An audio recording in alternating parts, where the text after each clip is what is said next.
Cumprimentos, amados, com a paz do Senhor Jesus Cristo. Estamos dando início a mais uma videoaula das nossas lições bíblicas da CPAD. Estamos dando continuidade ao primeiro trimestre de 2022 e hoje estaremos estudando dentro da lição de adultos. O título da nossa lição é A Supremacia das Escrituras, a inspirada, inerrante e infalível Palavra de Deus. O comentarista da lição é o pastor Douglas Baptista. O autor dos comentários que a gente vai estar usando, vez por outra aqui, é o reverendo Luiz Oliveira. Nossa aula será dia 23 de janeiro de 2022, aula presencial na sala da Escola Dominical. A nossa lição de hoje vai falar sobre a estrutura da Bíblia, Temos como texto áureo Lucas 24, 44, que Jesus falou o seguinte: disse-lhes, são estas as palavras que vos disse, estando ainda convosco. Convinha que se cumprisse tudo o que de mim estava escrito na lei de Moisés e nos profetas, e também nos salmos. A nossa verdade prática diz que a Bíblia se divide em Antigo e Novo Testamento, totalizando 66 livros divinamente inspirados. Toda ela é a nossa única regra de fé e prática. Falando sobre estrutura da Bíblia, a maneira que a Bíblia está organizada e todos os seus pormenores ou detalhes. A nossa leitura bíblica em classe nós encontramos em Lucas 24, do versículo 44 até o versículo de número 49. Nós temos aqui a nossa introdução, a qual diz que a Bíblia Sagrada foi escrita majoritariamente em hebraico e grego, em um período aproximadamente aí de 1.600 anos, por cerca de 40 homens, e se estrutura em Antigo e Novo Testamento. Foram essas duas línguas principais em que os livros incluídos no cânon sagrado foram escritos. Identifica-se também algumas pequenas porções do texto bíblico escrito em aramaico, porém são poucas porções, conforme o comentarista afirma no tópico 2 dessa lição. Seus livros são divinamente inspirados e formam o cânon bíblico. Nesta lição veremos como a Bíblia está organizada, a classificação de seus livros, a canonicidade e as particularidades dos testamentos. Nós temos aqui o nosso primeiro capítulo, como a Bíblia está organizada. Primeiramente, vamos definir o termo Bíblia. A palavra Bíblia tem origem tanto no vocábulo grego, como também no latim. O termo grego, biblos, significa livro e tem conotação de qualidade sagrada. A palavra Bíblia, no latim, é um substantivo feminino, singular, que igualmente exprime a ideia de livro. O pastor Antônio Gilberto, nos ensina no seu livro Manual da Escola Dominical, que o vocábulo Bíblia significa etimologicamente coleção de pequenos livros. Ele ainda afirma que a palavra biblos era o nome dado pelos gregos à folha de papiro preparada para a escrita. O rolo pequeno de papiro, os gregos chamavam de biblion, e ao plural deste chamavam Bíblia, o que é confirmado pelo teólogo Norman G. Geisler.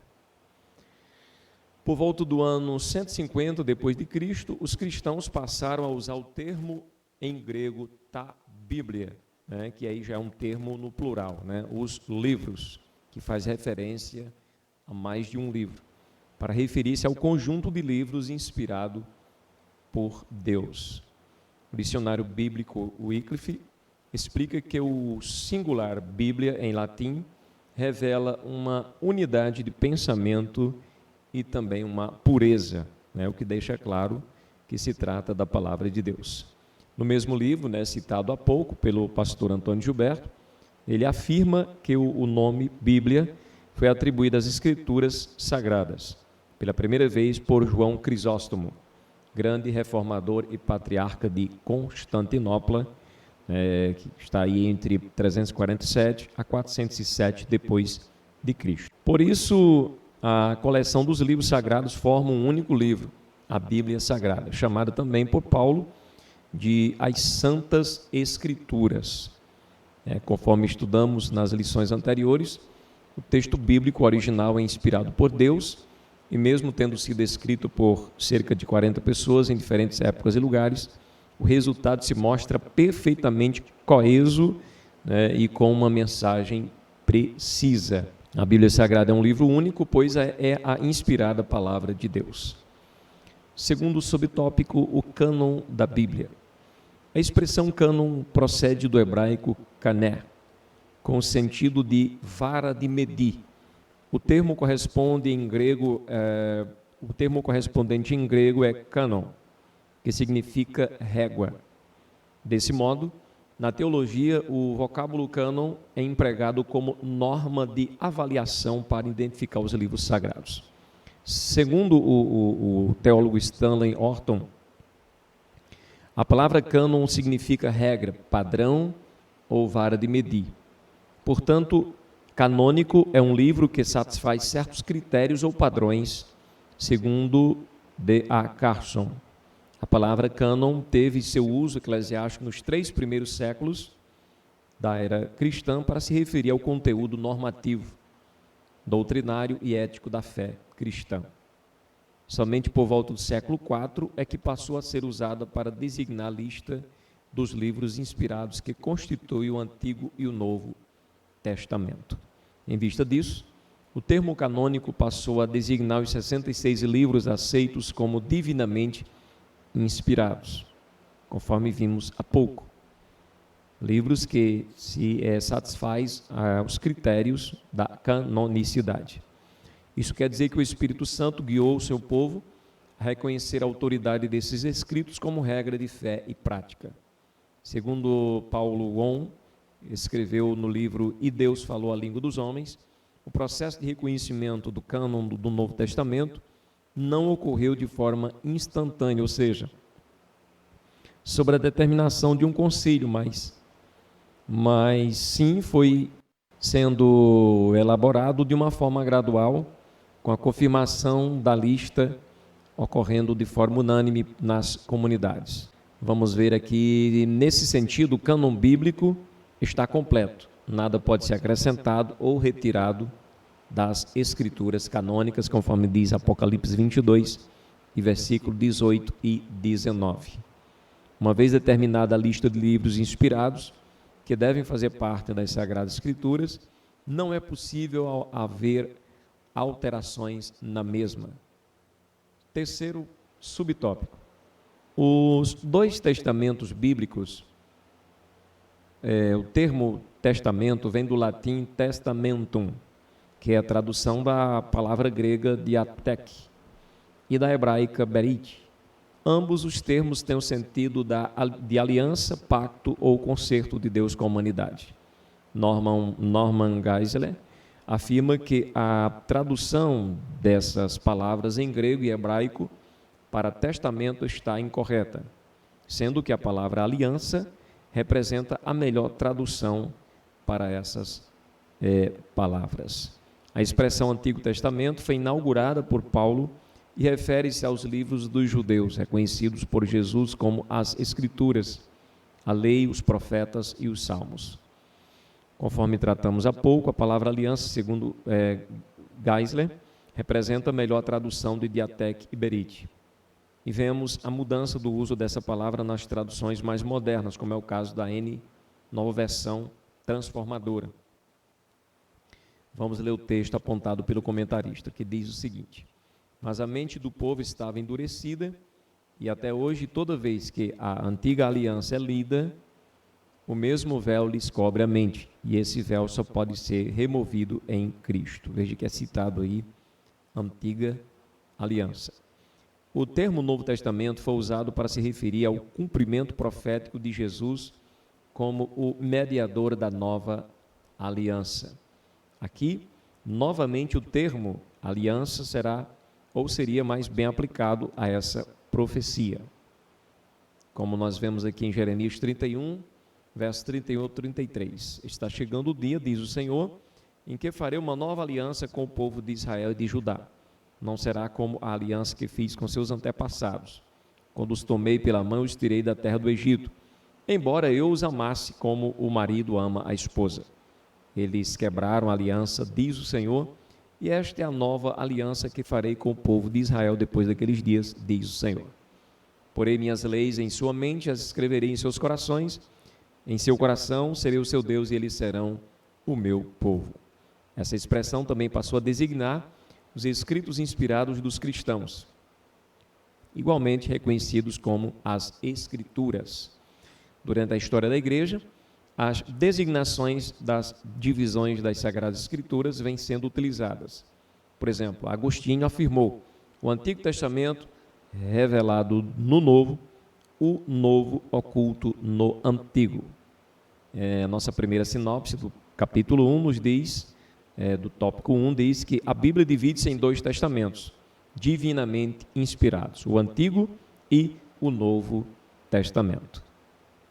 Vamos continuar aqui entrando no nosso segundo tópico, o Antigo Testamento. Os livros do Antigo Testamento. A classificação dos livros do Antigo Testamento, tal qual a conhecemos hoje, se divide nos seguintes grupos. Primeiro grupo que se divide os livros do Antigo Testamento, Pentateuco, é a mesma coisa de dizer lei, né, que são os primeiros escritos, né, feitos ali por Moisés, de tudo aquilo que Deus havia dado ao seu servo, constituído aí por 5 livros, que vai de Gênesis a Deuteronômio. O segundo grupo,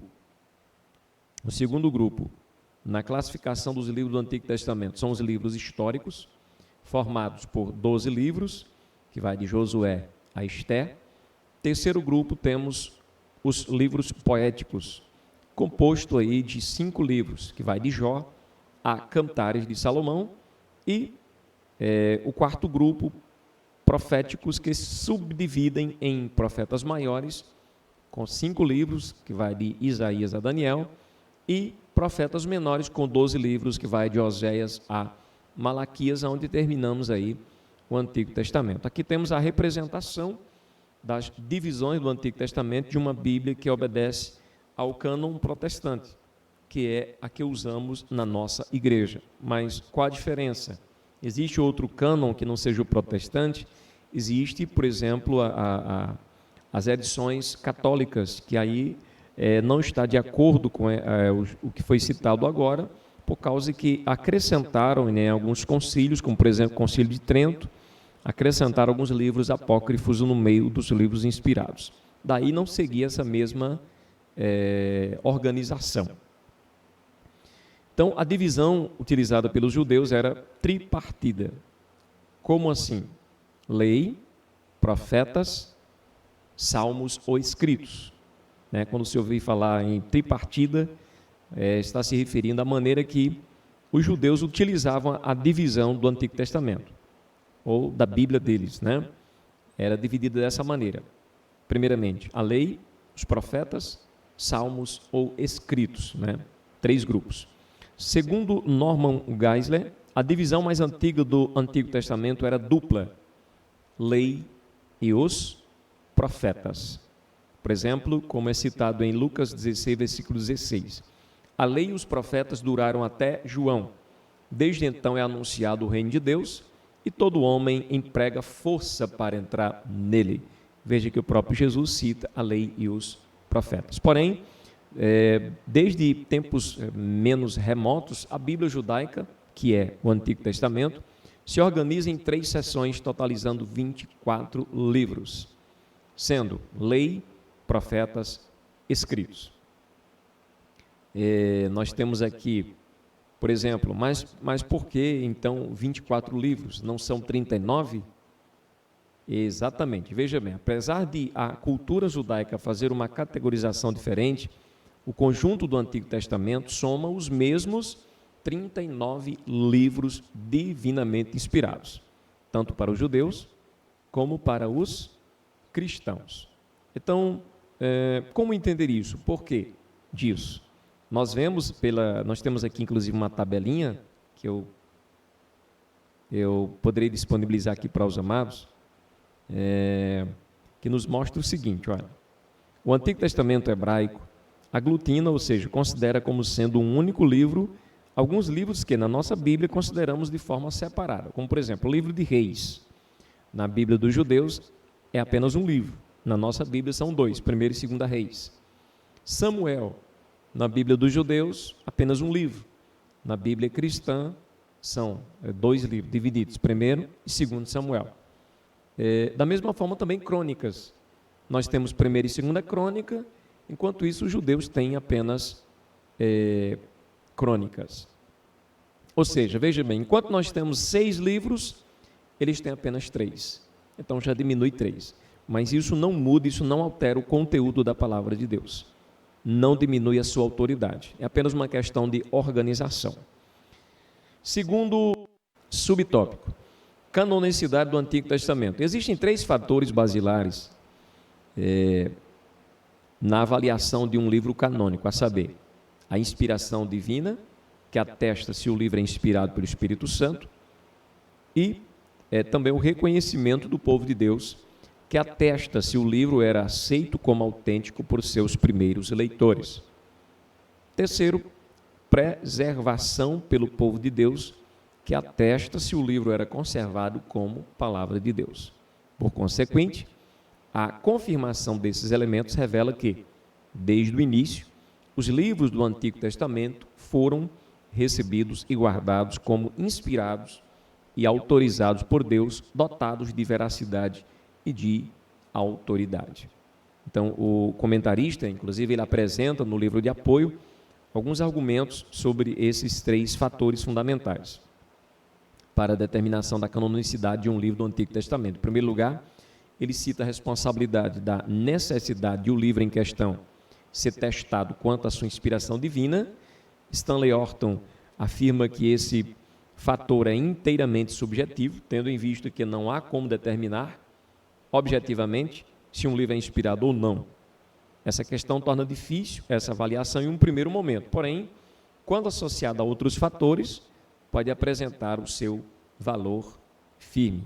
Em segundo lugar, ele cita a respeito da aceitação do livro nas comunidades hebraicas.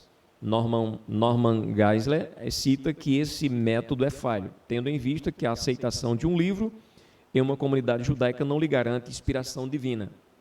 Isso significa que não há consenso entre os teólogos a respeito de quais fatores determinaram, efetivamente, a escolha dos livros que compõem o cânon do Antigo Testamento. O que o autor está querendo dizer é que, se partirmos para esse pressuposto de que o livro é considerado inspirado, se o povo aprovar o livro, se torna meio falho, porque às vezes as pessoas podem aprovar um conteúdo que não é realmente de acordo com a vontade de Deus. Mas partimos para aqueles meios que a gente tem mais garantidos e mais seguros, de que o próprio Jesus faz citações de livros que são inspirados por Deus. Várias vezes, diversas vezes, durante os evangelhos, encontramos o próprio Jesus fazendo citações. Terceiro ponto, particularidades do Antigo Testamento. Quase a totalidade dos livros foram escritos em hebraico, chamado na Bíblia de língua de Canaã. Algumas porções foram escritas em aramaico, uma espécie de dialeto que deu origem à língua árabe. Nós temos aí, por exemplo, Gênesis 30 e 47, Esdras 4, 7 ao 6, verso 18, capítulo 7, versículo 12 ao 26, Daniel, capítulo 2, verso 4 ao 7, verso 28, Jeremias 10, versículo 11. Conforme já citamos, o último livro canônico foi o do profeta Malaquias, que o concluiu antes do ano 430 a.C. Desde então, nada mais pode ser acrescido ao cânon do Antigo Testamento. E, conforme o teólogo Norman Geisler, para facilitar a tarefa de citar a Bíblia, em 1227 d.C., o texto foi dividido em capítulos e por volta de 1445 depois de Cristo, o Antigo Testamento foi dividido em versículos. O pastor Antônio Gilberto corrobora essas afirmações em seu livro Manual da Escola Dominical. Vemos rapidamente aí a estrutura do Antigo Testamento, mesmo havendo algumas discórdias quanto a alguns pontos importantes por parte de teólogos, mas a palavra de Deus continua inerrante, infalível e eficaz para reger a nossa vida. Terceiro e último ponto, o Novo Testamento.